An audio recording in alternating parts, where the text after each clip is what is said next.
సంతానలేమితో బాధపడుతున్నారా? 899 రూపాయలకే fertility assessment package. వివరాలకి సంప్రదించండి. నమస్తే రమగారు. నమస్తే జయ. ధనుర్మాసంలో ఎక్కువగా మనము గోదాదేవిని తలుచుకుంటాం రమగారు. ఆవిడే తిరుప్పావై రచించి ప్రతిరోజు ఒక పాసురం చదివి స్వామిలో అంకితమైపోయారు కదా రమగారు. అసలు ఆవిడెవరు, ఆవిడికి సంబంధించిన కథ ఏంటి? విశేషంగా చెప్పబడేటువంటి పన్నిద్దరు ఆళ్వార్లుగా చెప్పబడుతున్నటువంటి 12 మంది విష్ణు భక్తులు, మహావిష్ణు భక్తులైన వాళ్ళు 12 మంది చెప్పబడతారు. వాళ్ళలో ఒకరు గోదాదేవి, ఒకే ఒక్క స్త్రీ భక్తురాలు. మిగతా వారంతా అందరూ పురుషులే. అందరూ పురుషులే. 11 మంది వాళ్ళు, 12వది అమ్మ. అయితే ఈమె ఈ 10 మంది ఆళ్వార్లలో ఒకరైనటువంటి పెరియాళ్వారికి దొరికింది. ఈమె అయోనిజగా జన్మించింది అని చెప్తారు. ఆమె ఎవరి సంతానమో తెలియదు. ఈ పెరియాళ్వారిని విష్ణు చిత్తులు అనేవారు. భగవంతుడిని, విష్ణువునే మనస్సులో ఉంచుకునేవారు. వారు వివాహితులుగా చెప్పరు, వివాహితులు కాదు. తన జీవితాన్ని విష్ణువుకే అంకితం చేసి ఉన్నారు. శ్రీవిల్లిపుత్తూరు అనే గ్రామంలో వటపత్ర సాయికి దేవాలయం ఉన్నదట. ఈయన అక్కడ తులసివనాన్ని పెంచుకుని రోజు తులసిమాలల్ని స్వామివారికి కైంకర్యం చేసేవారు. అప్పుడప్పుడు శ్రీరంగానికి శ్రీవిల్లిపుత్తూరుకి చాలా దూరం, ఎక్కువ దూరమే. అప్పుడప్పుడు స్వామివారికి కూడా విశేషమైన సేవా కాలానికి ఇక్కడి నుంచి దండలు వెళ్ళేవి. ఈయన మాలలు కట్టడంలో అద్వితీయమైన ప్రతిభ ఉన్నవారు ఈ విష్ణు చిత్తులు. ఇక నిరంతర విష్ణునామ స్మరణే చేసుకునేవారు.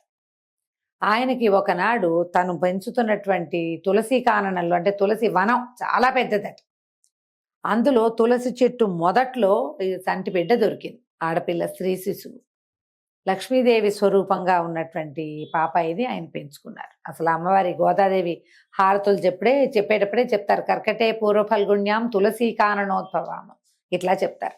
కర్కటక మాసం అంటే ఇంచుమించుగా సూర్యుడు కర్కాటక రాశిలో ఉన్నప్పుడు, జూలై ఆగస్టు మధ్యలో ఆ కర్కాట మాసం. మనం చెప్పుకోం కదా, మనకి మాసాలకి పేర్లుండవు. మన మాసాలు చైత్రం, వైశాఖం. చంద్రుడు ఏ నక్షత్రంతో కలిసి ఉన్నాడో అది మన మాసంగా ఉంటుంది. అవునండి.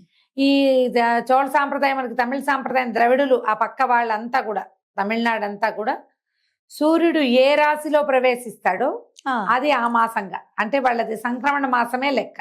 అవునండి. ఆ మాసాల లెక్క ప్రకారం కర్కాటక మాసంలో, కర్కట మాసం అంటారు, అందులో పూర్వ ఫల్గుణి నక్షత్రంలో, పుబ్బా నక్షత్రం, ఆ నక్షత్రంలో ఈవిడ జన్మించారు. పూర్వ ఫల్గుణి, ఉత్తర ఫల్గుణి అంటాం కదా. ఈ పూర్వ ఫల్గుణిలో ఆమె దొరికింది స్త్రీ శిశు.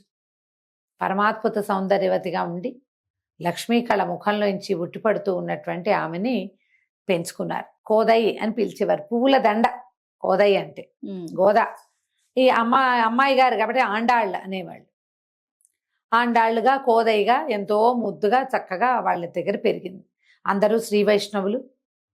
ఎవరికి వచ్చింది వాళ్ళు అమ్మాయికి నేర్పుతూ ఉండేవారు. ఒక చిన్న పాపాయి తిరుగుతూ ఉంటే ఏముంది, గలగలమని గజలు గాజులు ఆడిస్తూ ఆడపిల్లలు తిరుగుతుంటే సంతోషంగా ముచ్చటగా ఉంటుంది. వీళ్ళు స్వామివారి సేవాకాలం అంతా వాళ్ళు పైకి చెప్పుకునేటువంటి నాలాయిరాలని బోలెడని రకాల దివ్య ప్రబంధాలు అవి వాళ్ళంతా చదువుతూ ఉంటే, తర్వాత కృష్ణాష్టకము అవి చదవబడుతుంటే అవన్నీ వింటూ పెరిగింది ఆమె. మెల్లిగా తండ్రితో పాటు తులసి తోటలోకి వెళ్ళి తులసి సేకరించుకురావటం, దండలు అల్లటం నేర్చుకుంది. ఆడపిల్లలు అట్లాంటి పనులు చేస్తే చక్కగా ముచ్చటగా బాగుంటుంది. ఈవిడ అందంగా దండలు కట్టడం చక్కగా నేర్చుకుంది తండ్రి దగ్గర నుంచి. ఇంకా బాగా, ఇంకా ఆడపిల్లలకి కొత్త కొత్త ఐడియాలు వస్తాయి కదా, ఆర్టిస్టిక్ ఐడియాలు వస్తాయి ఆడపిల్లలకి. అవును. ఆమె ఇంకా ఎంతో నైపుణ్యంతో కళాత్మకమైన దండలు కట్టేది. ఈ దేవాలయం పక్కనే కృష్ణుడు ఉన్నాడు కదా, వటపత్ర సాయి, వారికి సమర్పించేవాళ్ళు. బాగుండేది. మెల్లిగా ఈ కృష్ణ గాథలు విని విని విని విని అమ్మాయికి వ్యక్తత వచ్చేసరికల్లా కృష్ణుడిని పతిగా భావించడం మొదలుపెట్టింది ఆవిడ. ఆయనని, భగవంతుణ్ణి భర్తగా భావించడం మొదలుపెట్టింది. మెల్లిగా దండలు కట్టేది. ఆ కట్టిన దండ వేసుకుంటే ఎట్లా ఉంటుందో ఒంటి మీద పెట్టుకుని చూసుకుని బావి నీళ్లలో చూసుకునేదట. తన ప్రతిరూపం చూసుకుని అదేలేండి సంతోషించి స్వామికి వేసేది, స్వామివారికి పంపించేది. అదేలే పంపించేది. ఒకనాడు శ్రీరంగానికి ఈ దండలు వెళ్ళినప్పుడు మామూలుగా వెళ్తుండేది. ఆ దండ ధరించినప్పుడు స్వామివారు చాలా ప్రసన్నంగా కనపడేవారు. విగ్రహంలో సుప్రసన్నత కనపడేది. ఒక్కనాడు ఈయన పెరియాళ్ళవారు తన ఆ కూతురు ఇచ్చినటువంటి ఆ దండల్లో ఒక వెంట్రుకని చూశారు. అదేదో చిన్న ముక్క కాదు, పొడవాటి వెంట్రుక. ఈ నిడుపాటి శిరోజాలున్న కూతురు కట్టిన దండలో ఆమె వెంట్రుక వచ్చేసరికల్లా అపచారం జరిగిందని చాలా బాధపడి ఆయన ఆ దండలు మానేశారు. స్వామివారు చాలా చిన్నపుచ్చుకున్నారట ఆ రోజు, దండ వేయలేదని. 2 సార్లు 3 సార్లు అయ్యేసరికల్లా ఆయనకి తెలిసింది ఇదేదో పొరపాటున జరగటం కాదు, ఇక్కడ ఏదో తేడా జరుగుతుందని. కూతురు ఆ వస్తువుని అలంకరించుకుని స్వామివారికి వేయవలసిన పువ్వుల దండని స్వయంగా అలంకరించుకుని మురిసిపోయి సంతోషంతో మళ్ళీ ఇస్తోంది. ఆయన ఇంత అపరాధం జరిగిందని ఆయన ఎంతో బాధపడ్డారు. ఈ అమ్మాయి ఏమో నేను కృష్ణునే వరించాను, ఆయన్నే వివాహం చేసుకుంటానంటూ. ఈయన చాలా చిన్నబుచ్చుకుని భగవంతుడికి క్షమాపణలు చెప్పుకుంటే ఆనాటి రాత్రి కల్లోకి వచ్చారట.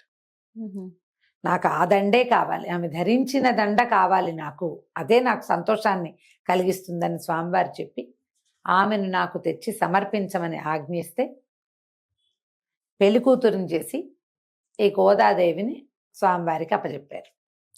ఎప్పుడైతే ఈ అమ్మాయికి ఈవిడ గోదాదేవికి ఈ కృష్ణుడే పతిగా కావాలన్న ఊహ రావటం మొదలైందో, వచ్చిన తర్వాత ఆమె ఏం చేసేది, కృష్ణుణ్ణి భర్తగా పొందటం కోసం ఈ తిరుప్పావై వ్రతాన్ని ఆచరించింది.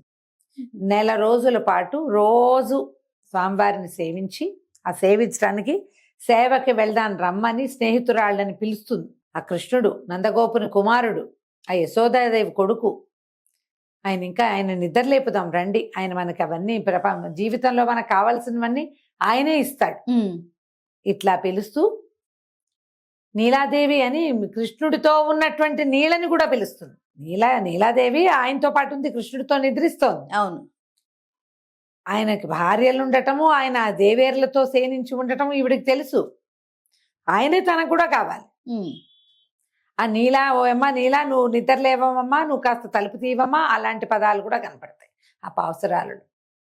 ఈ రకంగా చెప్తూ స్నేహితురాళ్ళందరినీ పిలుచుకెళ్ళి స్నానాలు చేయండి, పొద్దున్నే లేవాలి, వెలుతురు వచ్చేయకూడదు, నిద్రలేపి స్వామిని సేవించుకోవాలి మనం అని చెప్పి, మనకి కావలసినది చేయాలంటే భగవంతుణ్ణి ఎట్లా పూజించాలో గోదాదేవి చూపిస్తుంది. ఈ 30 రోజులు గడిచాక సంక్రమణానికి ముందు రోజు ఈమెను పెళ్లి కూతురుగా అలంకరించి శ్రీరంగం తీసుకెళ్ళాడు స్వామివారి దగ్గరికి.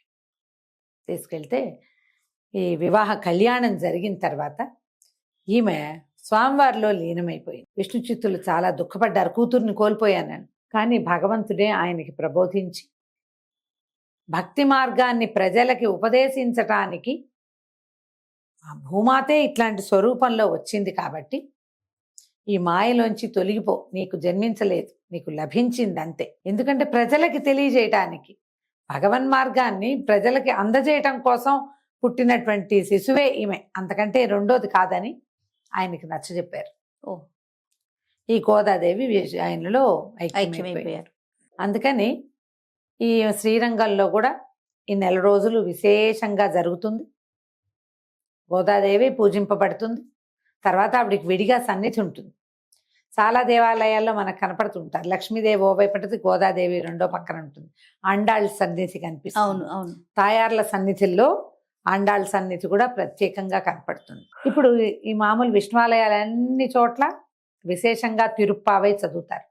ఈ 1 రోజులు ఆమె చూపించినటువంటి మధుర భక్తి మార్గాన్ని అనుసరిస్తూ ప్రజలందరూ అదే మార్గాన్ని తీసుకుంటారు. అన్ని చోట్ల తిరుప్పావయ్యే పఠనం చేయబడుతుంది. ఆఖరికి తిరుమలలో కూడా సుప్రభాతానికి బదులు తిరుప్పావైనే చదివి స్వామివారిని మేల్కొల్పుతారు ఈ నెల. తర్వాత గోదాదేవిని పక్కన పెట్టే మళ్ళీ ఏడాదికి మళ్ళీ గోదాదేవి టర్నే వస్తుంది. ఇప్పుడు ఈ విశేషమైన కథను తెలుసుకుంటాం మనం. మేము కూడా ఇది చదవాలంటే తెలుగులో అనువాదం చేయబడి ఉన్నవి కొన్ని కనపడతాయి. ముళ్ళపూడి వెంకటరమణ గారు కూడా దీన్ని తెలుగులో చేశారు. వాళ్ళంతా మద్రాసులో ఉన్నారు కాబట్టి ఆ ద్రావిడ ప్రబంధాన్ని తెలుగులోకి చేశారు, అనువాదం చేశారు. కుదిరితే అది చదువుకోండి. లక్ష్మణ యతీంద్రులు అంటే మన ఏమనాలి, వాసుదేవాశ్రమానికి చెందిన వారు, మనకి పెదముత్తేవి గ్రామానికి చెందిన గురువు గారు, వారిది రసధుని పేరుతోటి ఒక పుస్తకం ఉంది. అది తెలుగులోనండి? అది కూడా తెలుగులో ఉంది. దేవులపల్లి కృష్ణశాస్త్రి గారు రాశారు తెలుగులోకి. అవి కూడా చదువుకోవచ్చు. లేదు తిరుప్పావై ద్రావిడ ప్రబంధం ఏం చదువుతారో దాన్నే మనం వినొచ్చు. లేదు ఇవేం చెయ్యం మనం. విష్ణు సహస్రనామం చదువుకోవచ్చు చక్కగా, అవును. 4 రోజులు చదువుకోవచ్చు కదా, హాయిగా చదువుకోండి. భగవంతుణ్ణి ఎన్ని విధాల ఎన్ని రకాలుగా అయినా భావించవచ్చు, ప్రేమించవచ్చు. మనం వ్యక్తుల్ని వ్యక్తిగా స్వీకరించలేం, కానీ భగవంతుడు మాత్రం మనని మనగానే స్వీకరిస్తాడు. మనకెంతసేపు వాళ్ళు అలా ఎందుకు లేరు, ఇలా ఎందుకు లేరు, ఇలా ఉంటే బాగుండేది, అనిపిస్తుంది. అట్లా ఉంటే బాగుండేది, ఇలా చేయకుండా అలా ఎలాగో చేస్తే బాగుండేది, ఊహలు ఉంటాయి మనకి. భగవంతుడికి అదేం లేదు. ఎవరు భక్తి ఏదైతే అది స్వీకరిస్తాడు ఆయన. అట్లా స్వీకరించబడిన ప్రేమే గోదాదేవి. ఆమె చెప్పిన ఈ 30 పాసురాలు చక్కగా వినసొంపుగా ఉంటాయి. అర్థం చెప్పేవాళ్ళు దొరికితే అర్థము తాత్పర్యము లక్షణంగా తెలుసుకుందాం, ఎంతో బాగుంటుంది. అవకాశం ఉంటే చేసుకుందాం. మిమ్మల్ని చదవమంటల్లా నేను, వినమంటున్నాను అంతే. అది Right. కథ. సంతోషం రమ్మ గారు. నమస్తే. నమస్తే జయ.